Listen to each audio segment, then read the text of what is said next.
Kita boleh berkumpul tempat ini, mari kita siapkan hadiran kita sebagian kita bukan kita. Mari kita satu hati kita berdoa. Terima kasih Tuhan, kami ucap syukur karena Engkau Allah yang begitu baik, Engkau Allah yang begitu menyertai setiap kami Tuhan. Saat ini Tuhan, kami mengucap syukur karena Engkau berikan satu kesempatan, satu hari lagi untuk berada di pelataran-Mu. Kami boleh menikmati hadirat-Mu Tuhan, kami boleh menikmati kuasa-Mu menyertai setiap kami, sehingga kami percaya Tuhan, perlindungan-Mu itu nyata di dalam setiap kehidupan kami. Saat ini Tuhan, Kau layankan setiap kami, ampuni segala dosa perbuatan kami, baik yang kami lakukan dengan sengaja maupun tak sengaja, supaya kami boleh berkenan di hadapan-Mu, terlebih lagi boleh menyukakan hati-Mu Tuhan. Kau Tuhan yang proteksi segala kehidupan kami. Kau tutup bungkus setiap kami Tuhan dengan kuasa darah-Mu. Saat ini kami mau bersatu hati. Jika kuasa kegelapan, roh jahat, kuasa kedagingan, segala yang tak berkenan di hadapan-Mu yang ingin mengganggu persekutuan kami dengan Kau, saat ini mau bersatu hati. Kami katakan hancurkannya dalam nama Tuhan Yesus Kristus. Biar Tuhan curah kuasa Roh Kudus-Mu itu yang memampukan setiap kami, sehingga kami pulang dari tempat ini. Kami pulang membawa berkat, sukacita, kami sejahtera daripada. Teringat teman-teman kami yang masih dalam perjalanan, Kau hindarkan tempat ini yang selamat. Juga mereka yang tidak bisa hadir, Kau ada yang sanggup berdiri setiap hari mereka satu persatu, sehingga di lain waktu boleh bersama-sama berkumpul, beribadah, memuji muliakan nama-Mu. Dan pujilah nama-Mu Tuhan, sebab Kau Allah yang menyertai kami kekal selama-lamanya. Hanya di dalam nama Tuhan Yesus Kristus. Haleluya.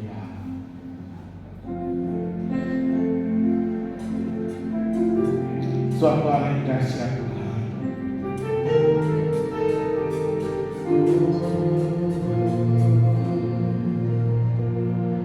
Betapa dahsyat Engkau Tuhan, pencipta segala yang ada,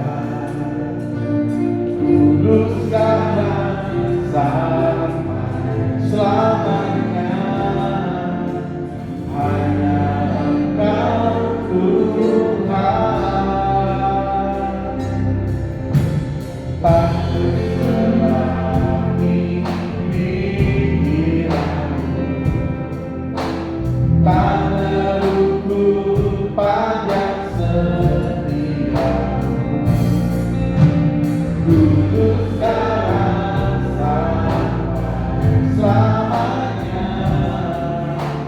Hanya Engkau Tuhan, ku sembah Engkau Yesus. Hanya Engkau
yang luar biasa. Kau telah memberkati setiap kami Tuhan, dan saat ini kami mau memuji memuliakan nama-Mu, mau bersorak-sorai untuk kemuliaan nama-Mu. Terpujilah nama-Mu Tuhan, hanya di dalam nama Tuhan Yesus Kristus yang percaya bersama-sama katakan iman. Amin. Berikan sorak-sorai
Berikan sorak-sorak yang paling mulia bagi Tuhan Allah kita. Haleluya.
kami datang ke rumah Tuhan, kami persembahkan pujian sorak-sorai kami dari hati yang mengasihi Tuhan. Bila setiap pujian yang kami sampaikan boleh menyenangkan hati Tuhan. Tiba saatnya kembali kami akan belajar sebenarnya firman Tuhan. Mari berlaku setiap kami yang kudus, lembutkanlah hati kami. Beri kami hati yang rendah, hati yang haus, hati yang rindu akan kebenaran firman. Sehingga ketika bunyi firman Tuhan itu ditaburkan sungguh, bunyi firman Tuhan itu boleh tertanam, berakar, bertumbuh dan berbuah dalam kehidupan setiap kami. Sehingga hidup kami semakin diubahkan, bahkan iman rohani kami semakin bertumbuh dewasa.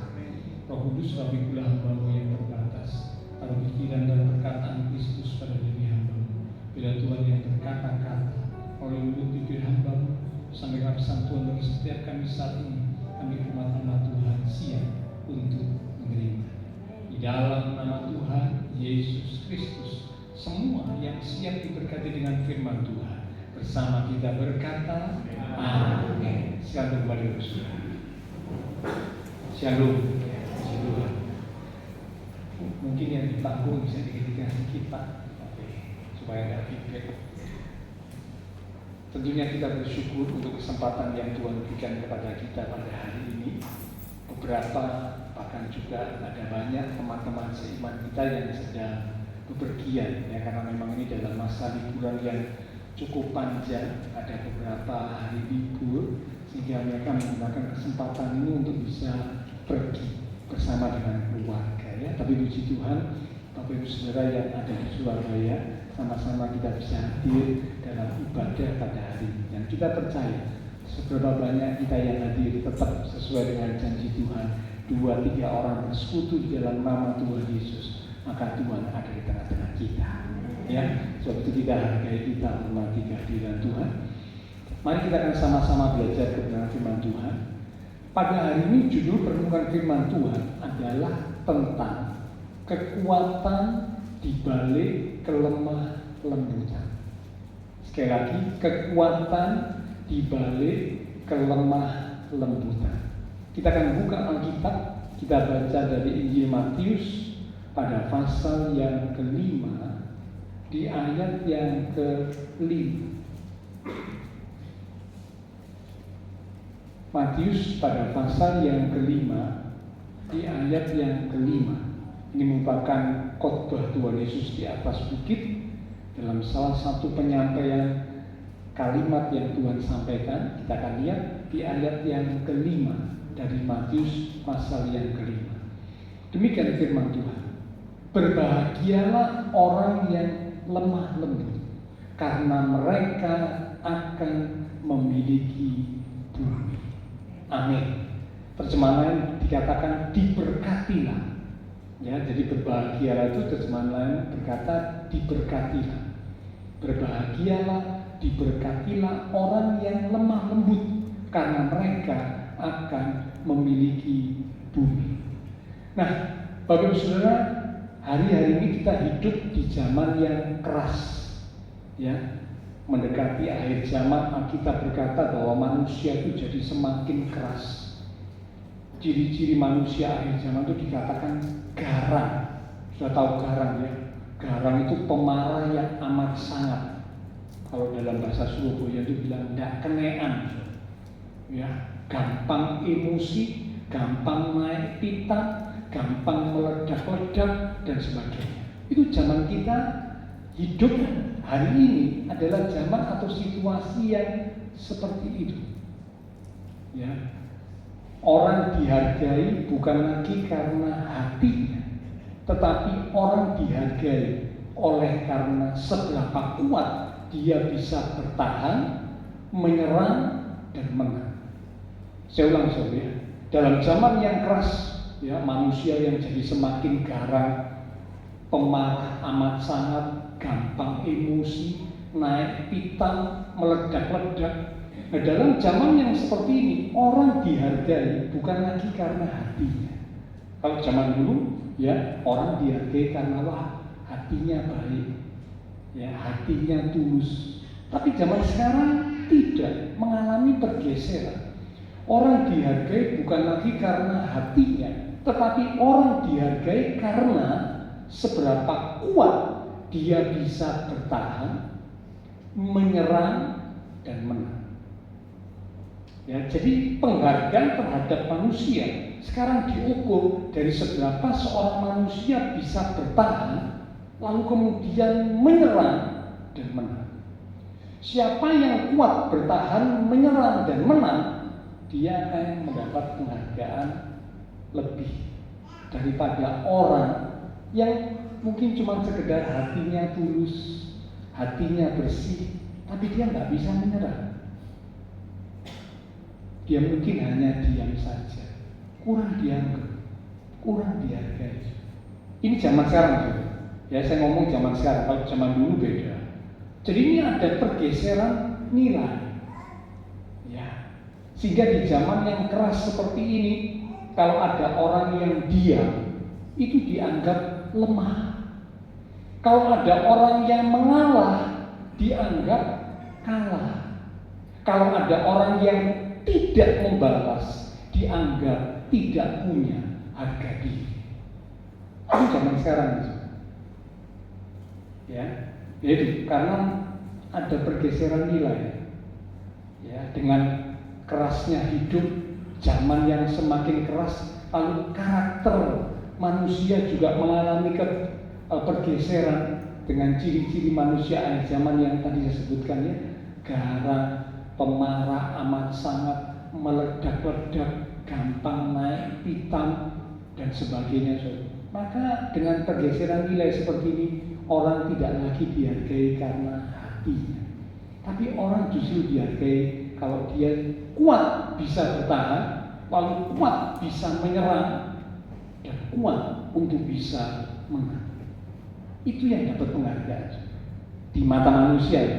Saya bilang di mata manusia pada umumnya. Ya, itu zaman kita hidup sekarang seperti ini.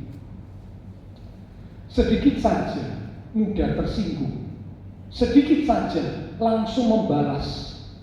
Seolah-olah hidup ini adalah seperti sebuah arena kompetisi.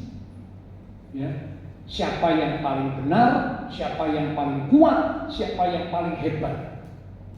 Hidup ini seperti itu sekarang ini, seperti sebuah kompetisi. Kompetisi itu kayak pertandingan. Ya. Siapa ya yang lebih hebat, yang lebih kuat, ya, yang lebih pandai, dan sebagainya. Tanpa kita sadari, cara berpikir seperti itu juga mulai merambah masuk ke dalam kehidupan umat-umat Tuhan. Dalam keluarga, dalam pekerjaan, mulai masuk. Cara berpikir seperti itu mulai masuk.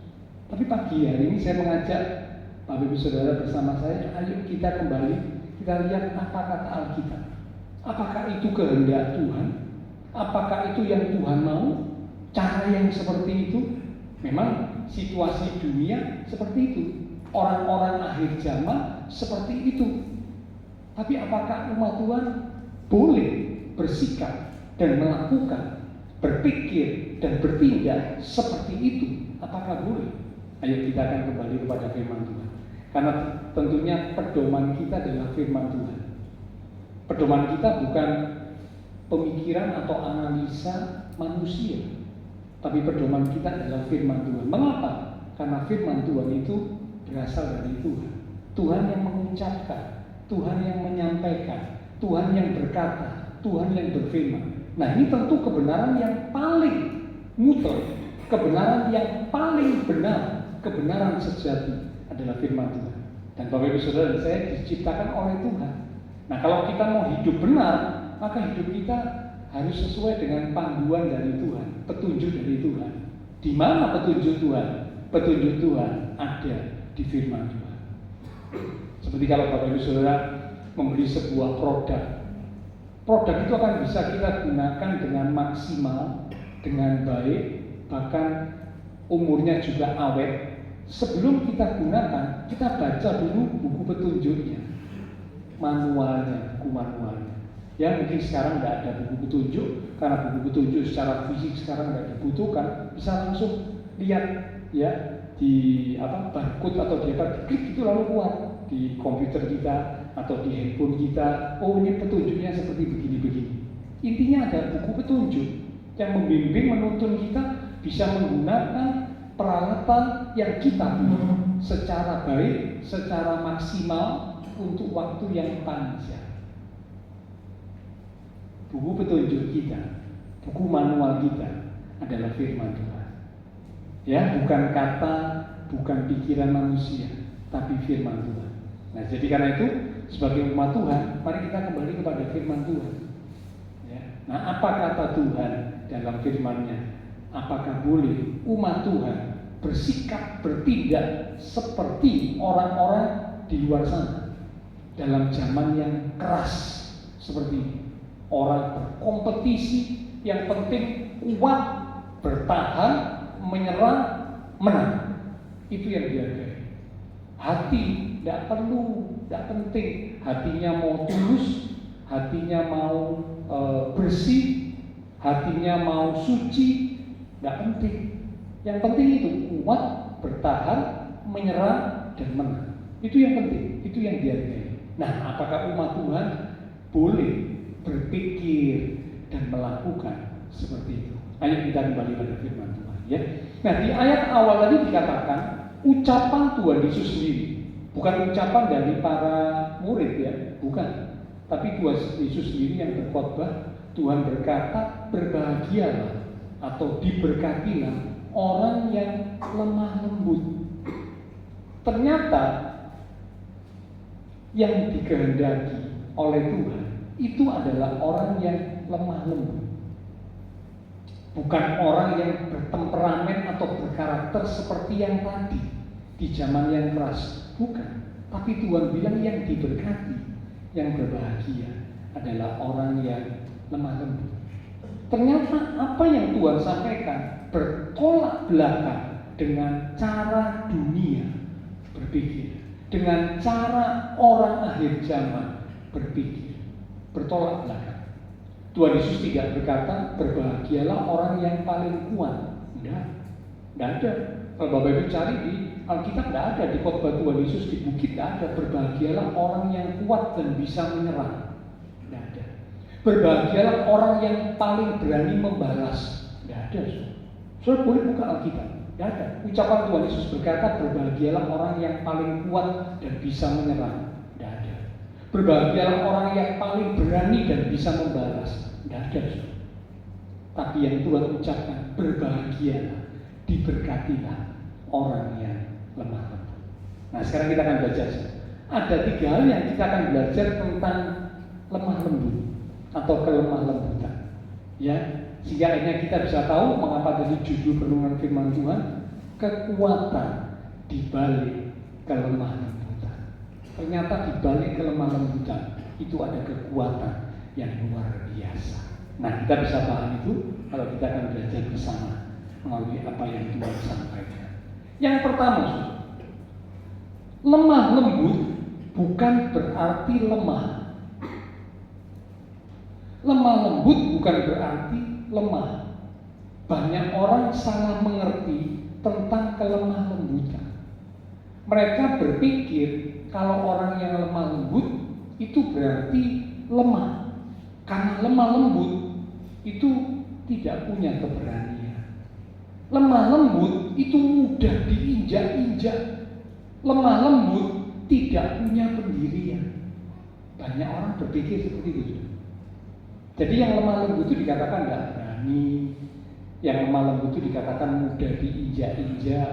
Yang lemah lembut itu dikatakan tidak punya pendirian. Banyak orang berpikir seperti itu. Padahal kenyataan yang sesungguhnya tidaklah demikian. Di dalam bahasa asli Alkitab, lemah lembut, ya, itu digunakan kata praus. Itu bahasa asli Alkitab, bahasa Yunani. Lemah lembut itu menggunakan kata praus. Praus itu punya 3 arti. Kata praus, ya, yang berarti lemah lembut sama dengan lemah lembut dalam bahasa Indonesia. Praus itu punya 3 arti. Yang pertama, arti dari praus atau lemah lembut adalah sikap rendah hati. Rendah hati. Itu yang pertama. Yang kedua, arti dari lemah lembut adalah tidak kasar atau meledak-ledak. Tidak kasar, tidak meledak-ledak. Yang ketiga, arti dari lemah lembut adalah kekuatan yang terkendali. Saya ulang satu ya. Proud atau lemah lembut itu punya 3 arti. Jadi kalau Bapak Ibu Saudara mau lebih paham, ya kita lihat bahasa asli, lalu kita bisa ngerti, oh ternyata kata lemah lembut itu artinya seperti ini. Ada 3 arti. Yang pertama, lemah lembut itu berarti rendah hati. Jadi orang yang belajar lemah lembut berarti belajar rendah hati. Sebaliknya yang tidak mau belajar lemah lembut berarti tidak mau belajar rendah hati. Karena lemah lembut itu berarti sikap rendah hati. Yang kedua, lemah lembut itu berarti tidak kasar atau tidak meledak-ledak. Ya, pada zaman sekarang kan banyak orang suka meledak-ledak, gampang meledak-ledak. Tapi orang yang lemah lembut dia belajar untuk tidak kasar, tidak meledak-ledak. Yang ketiga, lemah lembut, proud berarti kekuatan yang terkendali. Kekuatan yang terkendali. Kalau diumpamakan seperti kuda, ya. Kuda kalau liar, kuda yang liar itu, ya, dia punya kekuatan, tapi kekuatannya tidak terkendali. Mengapa? Karena liar. Orang mendekati kuda liar, wah, kena sempak dulu, kena terjang, ya, kena tabrak dan sebagainya, sehingga bisa cedera. Mengapa? Karena kuda liar punya kekuatan, tapi kekuatannya tidak terkendali. Itu kuda liar. Beda dengan kuda yang sudah dijinakkan, beda. Kuda yang sudah dijinakkan itu juga punya kekuatan. Kekuatan kuda liar dengan kuda yang sudah dijinakkan itu sama, kekuatannya sama. Tapi bedanya, kuda yang sudah dijinakkan itu kekuatannya bisa dikendalikan. Kekuatannya bisa dikendalikan. Sehingga dia tidak gampang nempak-nempak orang, nabrak-nabrak orang, tidak gampang. Mengapa? Karena jinak. Kekuatannya ada, tapi bisa dikendalikan. Kalau kuda liar, kekuatannya ada, tapi tidak bisa dikendalikan. Nah, orang yang lemah lembut, dia bukan orang yang lemah. Dia punya kekuatan sebenarnya, tetapi kekuatannya mampu untuk dikendalikan. Nah ini beda saja.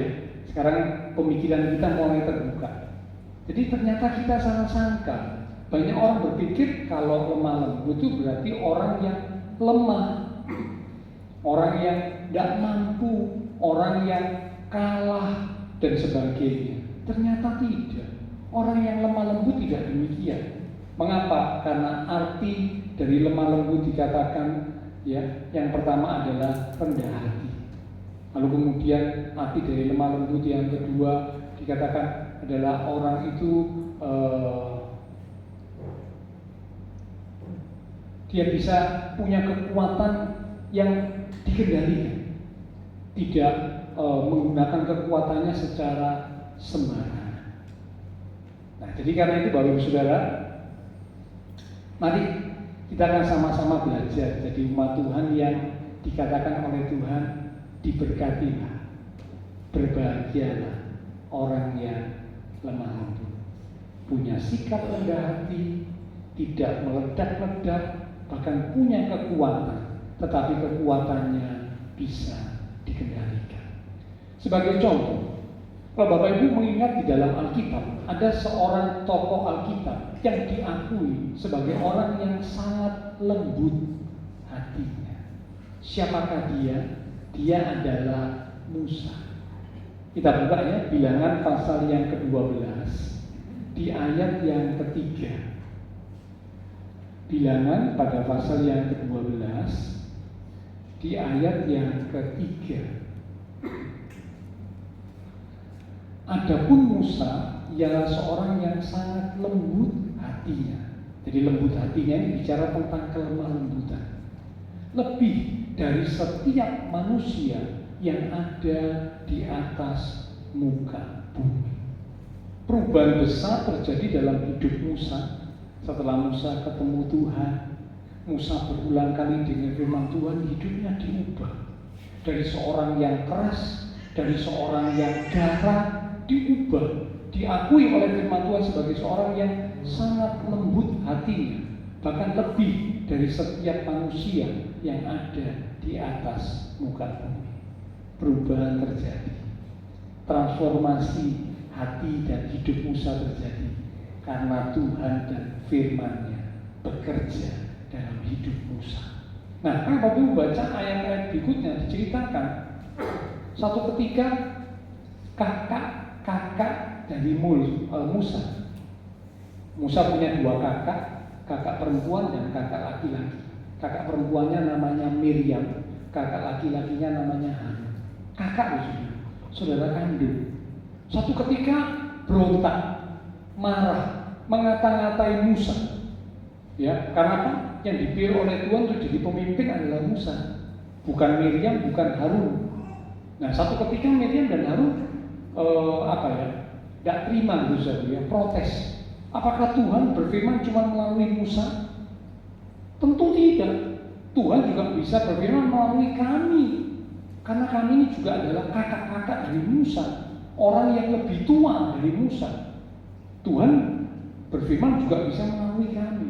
Intinya itu protes, mengata-ngatai Musa, dan selanjutnya itu Bapak Ibu bisa baca ayat-ayat berikutnya ya. Saya tidak bacakan untuk menyingkat waktu. Nah, waktu Musa mendapat perkataan seperti itu, kalau Musa ini orang yang garang, orang yang hatinya keras, orang yang tidak kenean, orang yang mudah tersinggung, saya berani jamin Musa akan langsung nantang dan berkata begini, kalau memang kamu merasa kamu bisa dipakai Tuhan, silakan, buktikan, tunjukkan. Ojo omong tok, tunjukkan, buktikan. Kalau memang kamu bilang kamu bisa dipakai Tuhan, Tuhan bisa berfirman melalui dirimu, silakan, tunjukkan, buktikan. Aku mau lihat seberapa kamu bisa. Kalau Musa garang, Musa kan berpikir dan berkata seperti itu. Dia merasa tersinggung. Loh, aku ini jadi pemimpin, Tuhan yang milih kok. Aku dipilih sama Tuhan, aku tidak mau. Aku menolak, aku bilang aku tidak pandai bicara. Tapi Tuhan bilang, aku tetap pilih kamu, karena aku yang akan memakai kamu. Perkataan Tuhan akan ditaruh dalam Musa. Ya. Jadi aku bukan menjadikan diriku pemimpin, bukan, tapi Tuhan yang milih. Sekarang kok mau dikudeta, kok dikata-katai, dan yang ngata-ngatai bukan orang lain, yang ngata-ngatai saudara kandungnya. Ya, jadi nggak usah kaget ya. Kalau ada orang lain mengata-ngatai, kita nggak perlu kaget. Bahkan saudara keluarga pun bisa mengata-ngatai. Bisa. Ini firman Tuhan. Musa mengalami hal itu. Tapi Musa seorang yang lembut hatinya. Dia tidak balas. Waktu dengar perkataan yang buruk seperti itu, kita berkata, Musa tidak balas, Musa tidak berkata-kata, Musa tidak menjawab sepatah kata pun. Tidak. Luar biasa. Ciamik. Ini betul-betul orang yang lemah lembut. Jadi kalau firman Tuhan bilang orang yang lembut hatinya, ya memang terbukti. Tapi sudah tahu apa akibatnya. Cerita berikutnya, ayat-ayat berikutnya dikatakan ketika Musa diam, yang bertindak siapa? Tuhan. Tuhan yang marah kepada Miriam dan Harun sehingga Miriam kena kusta. Jadi orang yang lemah lembut seperti Musa, sebenarnya kalau dia mau membalas melawan kepada Harun dan Miriam bisa, tapi dia tidak lakukan itu. Dia punya kekuatan untuk melawan, tapi kekuatannya itu adalah kekuatan yang dapat dikendalikan, sehingga dia tidak melawan. Dia bisa mengendalikan dirinya, mengendalikan kekuatannya untuk melawan. Ya, dia hanya diam. Tuhan yang beracara. Kalau Tuhan yang beracara, dahsyat, luar biasa. Kalau manusia yang balas paling apa, Paling cuma balas ngata-ngatai, Paling kalau balas cuma paling balas mukul, gitu aja saudara. Tapi kalau Tuhan yang beracara, siapa yang kuat melawan Tuhan? Tidak ada. Sampai akhirnya Miriam dan Harun kapok-kapok, minta ampun. Dia menyerah, dia berkata kepada Musa, tolong doakan kami. Ampuni, kami sudah berdosa terhadap engkau dan terhadap Tuhan. Doakan, mintakan ampun. Kapok semuanya. Ya, mengapa? Karena Tuhan yang beracara. Jadi contoh Musa sebagai seorang yang lemah lembut. Contoh yang lain yang paling sempurna, yang paling lemah lembut adalah Tuhan Yesus. Dalam Matius pasal 11 ayat yang ke-28 sampai 29, Matius 11 ayat 28 sampai 29, Tuhan berkata, marilah kepadaku, hai kamu yang letih lesu dan berbeban berat, aku akan memberikan kelegaan kepadamu. Pikulah kuk yang kupasang. Ya. Lalu kalimat berikutnya dikatakan, belajarlah padaku, sebab aku lemah lembut dan rendah hati. Teladan kelemah lembutan yang paling sempurna adalah teladan Tuhan Yesus. Tuhan Yesus berkata, belajarlah kepadaku, sebab aku lemah lembut dan rendah hati. Ternyata Tuhan suruh umat Tuhan belajar dari Tuhan tentang kelemah lembutan. Tuhan tidak bilang belajarlah daripadaku sebab aku kuat bisa menyerang dan membunuh orang. Belajarlah padaku sebab aku bisa mencaci maki, membalas orang. Enggak. Tapi belajarlah padaku sebab aku lemah lembut dan rendah hati. Ternyata disuruh umat Tuhan diperintahkan untuk belajar lemah lembut seperti Tuhan Yesus. Tuhan punya kuasa yang luar biasa. Kalau soal kuasa Tuhan tidak diragukan. Ya, Dia bisa membuat mujizat, mengusir setan, menyembuhkan orang yang sakit, mengendalikan alam ketika ada angin ribut bertiup, ya begitu kencang sampai ombak begitu besar, Tuhan cuma berkata, diam, tenanglah. Itu angin ribut jadi tenang. Kuasa Tuhan luar biasa. Tetapi Tuhan mampu mengendalikan dirinya, mengendalikan kuasanya ketika Dia disiksa. Kapan? Dia disiksa waktu menjelang peristiwa disalibkan, sampai pada disalibkan. Disiksa luar biasa, ya. Kalau sudah pernah lihat film Passion of Christ itu, wah, itu digambarkan seperti apa penyiksaan yang dilakukan terhadap Tuhan Yesus, ya. Dan menurut orang yang meneliti, gambaran penyiksaan yang dilakukan terhadap Tuhan Yesus di film Passion of Christ belum seberapa dibandingkan dengan penyiksaan yang sesungguhnya, belum seberapa. Jadi saudara bisa membayangkannya, penyiksaan Tuhan Yesus yang sesungguhnya itu kayak apa. Waktu di film Passion of Christ saja kita lihat ngeri, saudara. Ini kalau sesungguhnya kayak apa? Lebih besar, lebih berat lagi penyiksaannya. Sehingga penderitaan Tuhan lebih berat. Tuhan Yesus dihina, difitnah, disiksa, tetapi Tuhan Yesus tidak membalas. Bukan karena Tuhan tidak mampu membalas, bukan. Bukan karena Tuhan Yesus tidak punya kuasa untuk membalas, bukan. Tetapi Tuhan Yesus memilih untuk tidak menggunakan kuasanya. Sekali lagi saudara, ya, waktu Tuhan Yesus dihina, difitnah, disiksa, Tuhan Yesus tidak membalas. Bukan karena Tuhan tidak punya kekuatan atau kuasa untuk membalas, bukan. Kalau Tuhan mau membalas, gampang, saudara. Ingat waktu Tuhan Yesus di Taman Getsemani, prajurit-prajurit serdadu yang mau mencari Tuhan, tidak menangkap Tuhan Yesus.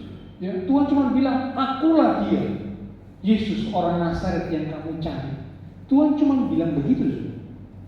Itu prajurit yang kuat, gagah perkasa, jatuh, rebah, bek. Cuma kena omongan Tuhan Yesus, akulah Dia, bek. Baru cuma kena omongan gitu sudah jatuh. Nah, saudara bisa bayangkan ya kehebatan kuasa Tuhan kayak apa. Serdadu loh, serdadu biasanya berdiri tegak, tidak gampang jatuh, karena sudah terlatih. Tapi kena omongannya Tuhan Yesus langsung Satu, rebah. Jadi kalau Tuhan mau membalas waktu orang-orang menyiksa, memfitnah, memaki, membuat Tuhan Yesus sangat menderita, ya, di atas kayu salib, sangat bisa, gampang. Tapi mengapa Tuhan tidak membalas? Bukan karena Tuhan tidak mampu membalas, tetapi karena Tuhan memang memilih untuk tidak menggunakan kuasanya untuk membalas. Ini bukan kelemahan, tetapi ini adalah kekuatan yang luar biasa. Jadi kekuatan yang luar biasa itu bukan karena otot yang gede, bukan. Ya. Kekuatan yang luar biasa adalah saat seseorang punya kekuatan untuk membalas, namun tidak membalas. Itu kekuatan yang paling luar biasa. Mengapa? Karena itu hal yang paling sulit untuk dikendalikan. Coba Bapak Ibu renungkan. Melatih otot untuk jadi kuat itu sulit, tapi lebih sulit melatih diri kita, membiasakan diri kita punya kekuatan tapi tidak balas. Itu jauh lebih sulit. Betul apa betul? Iya. Terus saya bisa ngomong begini karena saya juga manusia, saya juga punya hati, pikiran, perasaan seperti Bapak Ibu Saudara. Kalau ada sesuatu yang kadang menyakiti kita, secara manusia ini kepinginnya balas loh. Secara manusia ya. Tapi ingat firman Tuhan bilang nggak boleh. Diberkatilah orang yang lemah lembut, berbahagialah orang yang lemah lembut. Jangan balas kejahatan dengan kejahatan, kalahkanlah kejahatan dengan kebaikan. Wah, ini memang bukan hal yang mudah. Kan itulah saya katakan, kalau bisa punya kekuatan untuk membalas, tapi tidak membalas, itu adalah kekuatan yang luar biasa.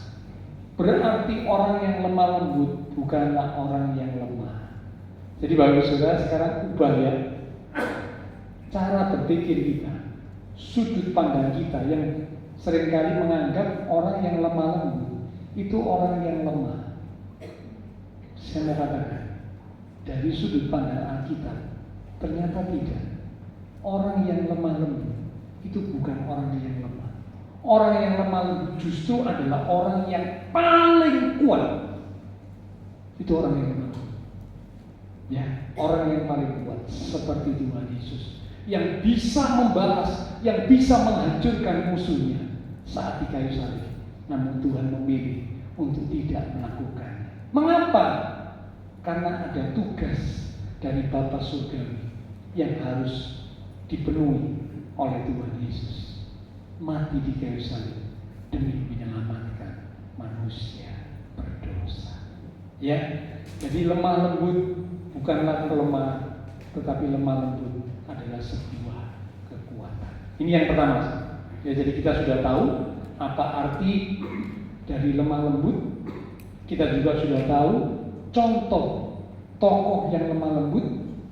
Yang pertama Musa, yang kedua yang punya kelemah lembutan sempurna, yaitu Tuhan Yesus. Yang kedua, sekarang kita akan masuk tentang lemah lembut yang kedua. Kalau yang lemah lembut, yang pertama adalah lemah lembut itu bukanlah sebuah kelemahan. Yang kedua, lemah lembut adalah tanda kedewasaan rohani. Sekali lagi, lemah lembut adalah tanda atau indikasi kedewasaan rohani. Mari kita buka Galatia pasal yang kelima di ayat yang ke-22 sampai dengan ayat yang ke-23. Galatia 5 ayat 22 mulai. Demikian firman Tuhan. Tetapi buah roh ialah kasih, sukacita, damai sejahtera, kesabaran, kemurahan, kebaikan, kesetiaan, kelemah lembutan, penguasaan diri. Tidak ada hukum yang menentang hal-hal itu. Dikatakan salah satu buah roh itu adalah kelemah lembutan. Buah roh. Buah roh itu artinya sesuatu yang dihasilkan karena Roh Kudus yang beracara. Itu buah. Jadi kalau seseorang memberi dirinya dipimpin, dituntun, dikuasai Roh Kudus, maka hidupnya akan menghasilkan. Nah itu kasih, sukacita, dan selanjutnya salah satunya yang lain adalah kelemah lembutan. Maka ini berarti lemah lembut bukanlah sifat bawaan manusia. Ya, sekali lagi, lemah lembut bukanlah sifat bawaan manusia. Bukan. Jadi kalau Bapak Ibu berkata, bukan Pak, saya lihat ada orang yang lemah lembut. Tunggu dulu. Lemah lembut, kalau bawaan, sifat bawaan manusia itu tidak mungkin. Mungkin bukan lemah lembut, tapi lemah gemulai. Ya, ada orang-orang tertentu atau suku-suku tertentu yang punya kebiasaan kalau ngomong, kalau berjalan itu lemah gemulai.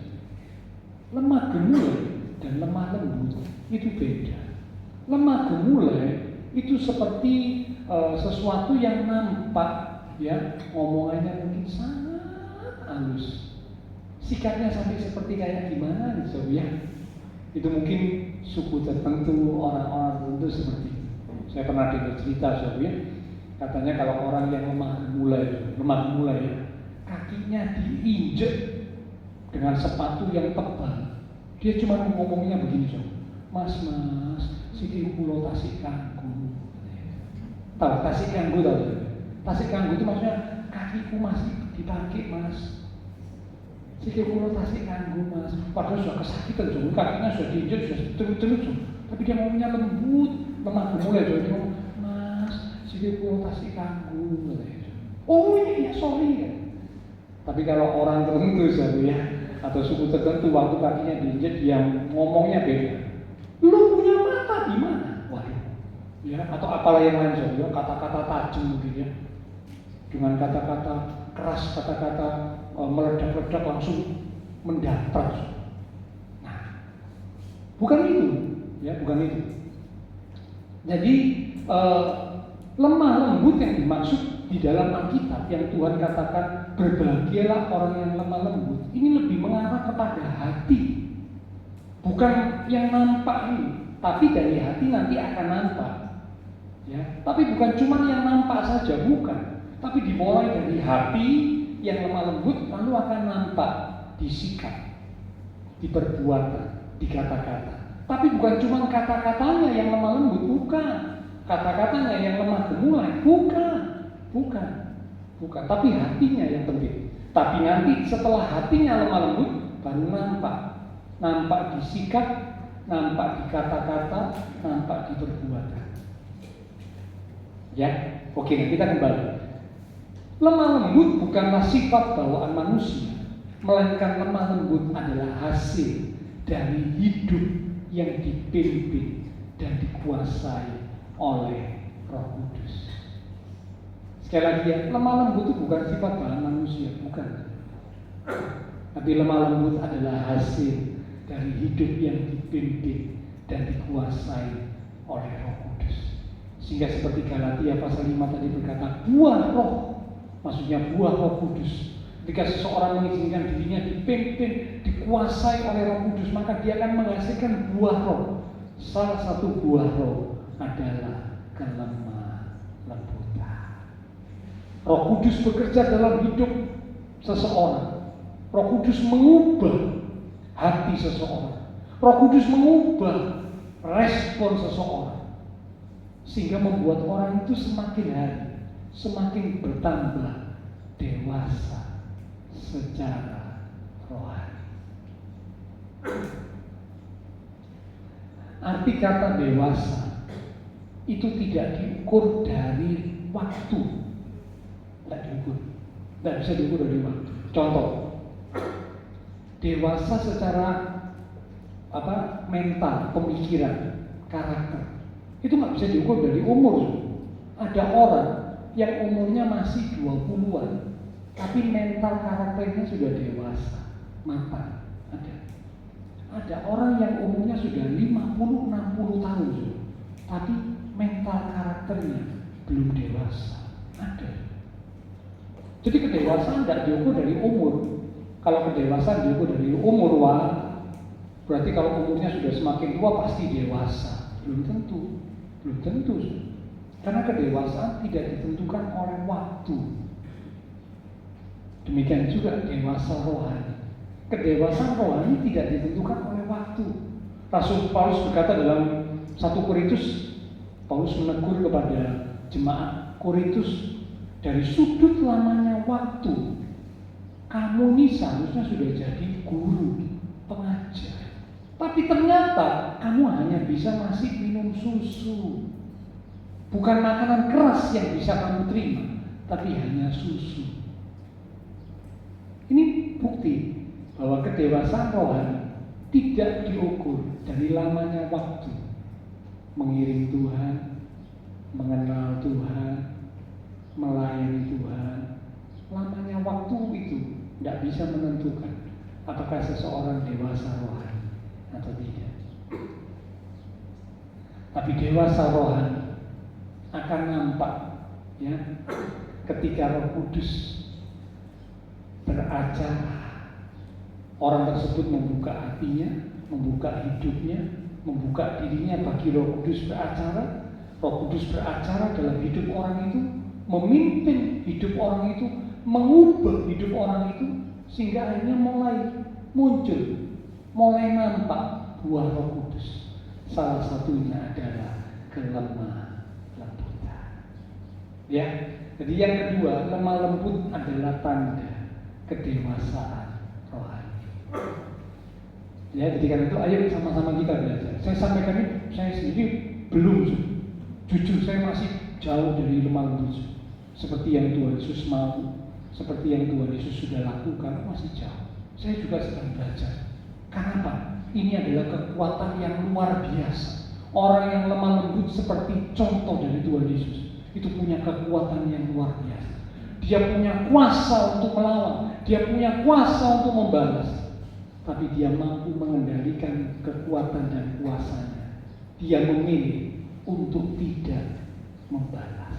Itulah kekuatan yang luar biasa. Nah, ini tanda kedewasaan rohani. Ya, oke. Sekarang yang ketiga tentang lemah lembut. Jadi yang pertama, lemah lembut itu bukan kelemahan. Yang kedua, lemah lembut itu tanda kedewasaan rohani. Yang ketiga, yang terakhir, lemah lembut akan mendatangkan berkat Tuhan. Lemah lembut akan mendatangkan berkat Tuhan. Tadi di ayat yang pertama yang kita baca, Matius pasal 5 ayat yang kelima, dikatakan berbahagialah orang yang lemah lembut, karena mereka akan memiliki bumi. Kata mereka akan memiliki bumi, ya. Ini berarti lemah lembut adalah jalan menuju berkat, jalan menuju diberkati, jalan menuju menerima berkat. Tuhan akan mempercayakan otoritas kepada orang yang bisa mengendalikan dirinya. Sekali lagi ya, Tuhan akan percayakan otoritas kepada orang yang bisa mengendalikan dirinya. Karena itu tadi dikatakan orang yang lemah lembut berbahagia, diberkati, karena mereka akan memiliki. Terjemahan lain berkata menguasai bumi. Artinya punya otoritas. Tuhan akan mempercayakan otoritas kepada orang yang lemah lembut, orang yang bisa mengendalikan dirinya, mengendalikan kekuatannya. Kata memiliki bumi ini bukan cuma sekedar janji masa depan, tetapi kata memiliki bumi ini adalah sebuah prinsip kehidupan rohani. Sekali lagi sobat ya, Tuhan bilang berbahagialah, diberkatilah orang yang lemah lembut, karena mereka akan memiliki bumi. Kata mereka akan memiliki bumi ini bukan cuma sekedar sebuah janji masa depan, bukan, tetapi prinsip kehidupan rohani. Ya, prinsip kehidupan rohani apa? Ayo kita buka Mazmur pasal yang ke-37 di ayat yang ke-11. Mazmur pasal yang ke-37 di ayat yang ke-11. Demikian firman Tuhan.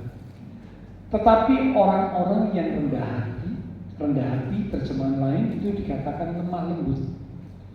Tetapi orang-orang yang rendah hati atau lemah lembut akan mewarisi negeri dan bergembira karena kesejahteraan yang berlimpah-limpah. Dikatakan orang-orang yang rendah hati atau terjemahan yang berkata lemah lembut akan mewarisi bumi dan memiliki kesejahteraan yang berlimpah-limpah. Artinya apa? Orang yang lemah lembut, Tuhan sendiri yang akan membela orang itu. Orang yang lemah lembut, Tuhan sendiri yang akan mengangkat orang itu.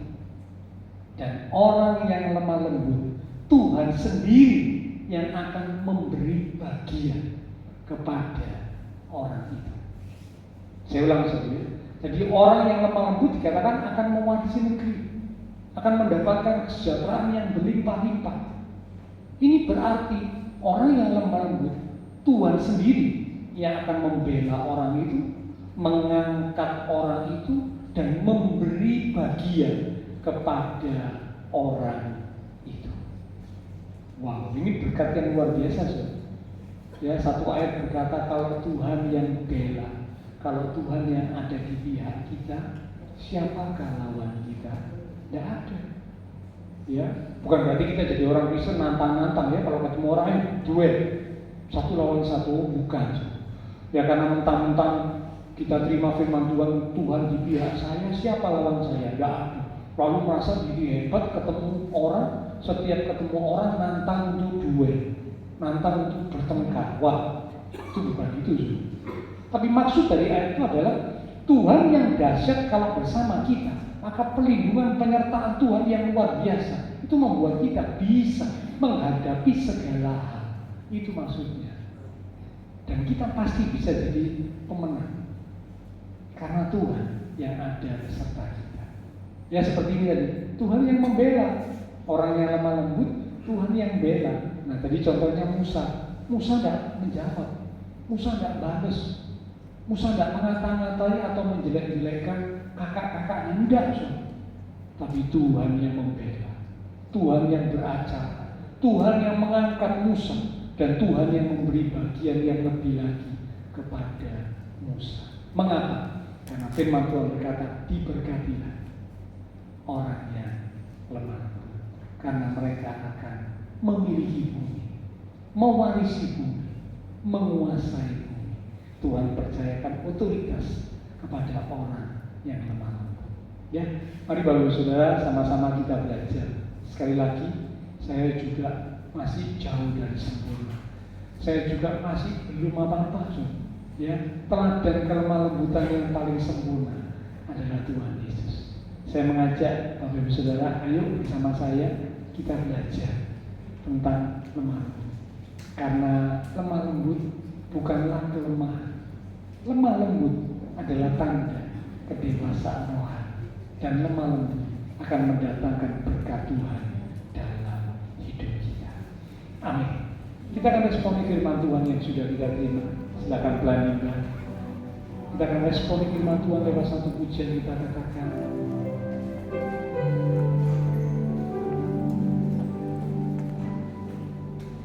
Bapa, lembutkanlah hatiku untuk dapat lebih mengasihimu. Bapa, bentuklah diriku untuk dapat menjadi saksi. Sekali katakan, Bapa, lembutkanlah. Bapa, lembutkanlah hatiku untuk dapat lebih mengasihimu.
setiap kami, supaya kami boleh mengerti apa yang menjadi kehendak Tuhan. Karena kehendak Tuhan adalah yang terbaik, indah, dan sempurna dalam hidup kami. Karena Engkaulah pencipta kami, maka kehendak-Mu itu pasti yang terbaik bagi kami. Engkau menghendaki supaya setiap kami umat-umat Tuhan belajar untuk memiliki kelemah lembutan. Memang ini bukan hal yang mudah, karena ini bukan sifat atau karakter bawaan manusia dari lahir, bukan. Apalagi era zaman yang semakin keras, mendekati kedatangan Tuhan Yesus pada kali yang kedua di zaman akhir. Manusia jadi semakin garang, semakin tidak bisa lemah lembut, semakin tidak bisa mengekang diri. Tapi Tuhan justru berkata, kami umat Tuhan harus belajar dari Tuhan Yesus. Belajar dari Tuhan Yesus yang lemah lembut dan rendah hati. Diberkatilah, berbahagialah orang yang lemah lembut, karena mereka akan memiliki bumi. Kelemah lembutan bukanlah sebuah kelemahan, tetapi kelemah lembutan justru adalah sebuah kekuatan yang luar biasa. Karena punya kuasa untuk membalas, punya kuasa untuk melakukan sesuatu, namun memutuskan untuk tidak melakukan. Berarti mampu untuk mengendalikan kekuatannya. Ini adalah kekuatan yang dahsyat dan luar biasa. Kelemah lembutan juga adalah tanda dewasa secara rohani. Karena Roh Kudus yang bisa mengubah hidup seseorang menjadi semakin lemah lembut, itu adalah karya Roh Kudus. Kalau kami bisa semakin belajar lemah lembut, berarti rohani kami semakin dewasa. Dan lemah lembut membuat berkat dari Tuhan datang dalam hidup kami. Hamba terbatas untuk berkata dan menjelaskan. Roh Kudus, Engkau yang akan terus mengingatkan firman yang sudah kami terima bersama pagi hari ini, sehingga kami semakin bertumbuh di dalam kebenaran firman, semakin bertumbuh menjadi dewasa secara rohani, dan hidup kami boleh menjadi semakin indah dan berkenan di hadapan Tuhan. Hamba berdoa untuk semua jemaat Tuhan, Engkau berkati setiap umat-umat-Mu ya Tuhan. Diberkati iman rohani, diberkati keluarga rumah tangga, diberkati usaha pekerjaan, diberkati studi sekolah, diberkati kesehatan kami, bahkan diberkati masa depan kami. Terima kasih Tuhan. Semua yang sudah melayani, persembahan yang dipersembahkan, apapun yang dilakukan oleh setiap umat-umat Tuhan, karena mengasihi Tuhan, Allah sumber segala berkat akan memberkati kembali dan terus memakai hidup kami untuk kami boleh lebih lagi memuliakan Tuhan. Kami berdoa memberkati bangsa negara kami Indonesia, pemimpin-pemimpin bangsa kami, kota kami Surabaya, demikian juga tetangga lingkungan sekitar gereja Tuhan. Kami berdoa untuk teman-teman seiman kami, banyak mereka yang tidak bisa hadir, mungkin ada mereka yang sakit. Kami berdoa Tuhan, Engkau jamah, pulihkanlah kekuatan, kesehatan, kesembuhan di dalam nama Tuhan Yesus Kristus. Oleh bilur Tuhan Yesus, teman-teman seiman kami yang sakit disembuhkan, yang lemah dikuatkan, yang susah dihiburkan, yang sedang menghadapi masalah tantangan, kuatkan, teguhkan iman mereka, supaya mereka boleh tetap percaya dan menanti-nantikan Tuhan dengan keyakinan bahwa Tuhan selalu menyatakan pertolongan tepat waktu. Bahkan juga banyak teman-teman seiman kami yang sedang bepergian di dalam masa liburan yang panjang. Tuhan, Engkau melindungi menyertai setiap mereka dimanapun mereka berada. Bila damai sukacita Tuhan dilimpahkan, mereka boleh menikmati liburan, refreshing bersama dengan keluarga, terbangun persatuan kesatuan dalam keluarga, menjadi keluarga yang indah, keluarga yang kompak, keluarga yang harmonis, keluarga yang diberkati Tuhan, dan entar mereka sampai kembali tiba di Surabaya dengan selamat. Terima kasih Tuhan. Hamba berdoa Tuhan memberkati setiap umat-umat Tuhan yang berulang tahun sepanjang minggu ini, dalam melalui pertambahan usia yang Tuhan beri, membawa umat-umat Tuhan semakin cinta Tuhan, semakin sungguh-sungguh di dalam Tuhan. Terima kasih Tuhan Yesus. Setelah selesai ibadah, kami akan berpisah satu dengan yang lain, kembali ke aktivitas kami, kembali ke keluarga rumah tangga kami. Biarlah segala berkat, anugerah, damai, sukacita yang melimpah dari Allah Bapa Surgawi, kasih Tuhan Yesus Kristus, persekutuan dengan kuasa Roh Kudus akan terus memimpin, menuntun langkah kehidupan setiap kita, itu terus menyertai kita sekarang mulai pagi siang ini sampai Maranatha Tuhan Yesus datang kembali. Di dalam nama Tuhan Yesus Kristus, semua yang percaya diberkati Tuhan. Mari bersama dengan iman kita berkata, amin. Tuhan berkati kita sekarang sampai